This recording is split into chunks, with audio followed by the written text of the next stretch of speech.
Au cours des derniers jours, nous avons pris connaissance de rapports selon lesquels des civils tentaient de fuir la ville d'Afrin alors que l'opération militaire turque, Rameau d'Olivier, progressait vers la ville.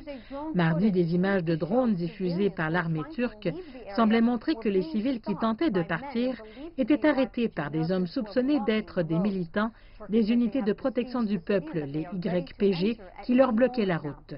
La Turquie affirme qu'elle fait le siège de la ville d'Afrin et qu'elle est prête à y entrer à tout moment.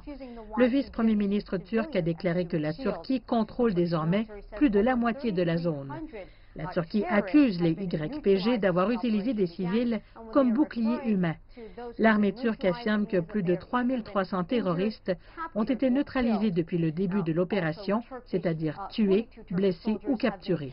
On compte 42 soldats turcs tués depuis le début de l'opération en janvier. Depuis, le ministre turc des Affaires étrangères, Mevlut Cavusoglu, est à Moscou pour s'entretenir avec des responsables russes. Il devrait tenir une conférence de presse avec son homologue russe, Sergei Lavrov, mercredi. Le chef de la diplomatie turque aurait déclaré que la Turquie et les États-Unis surveilleraient le retrait des militants des YPG de la ville de Manbij, en Syrie. Une question majeure de conflit pour la Turquie et les États-Unis qui devrait être discutée entre les deux pays ce mois-ci.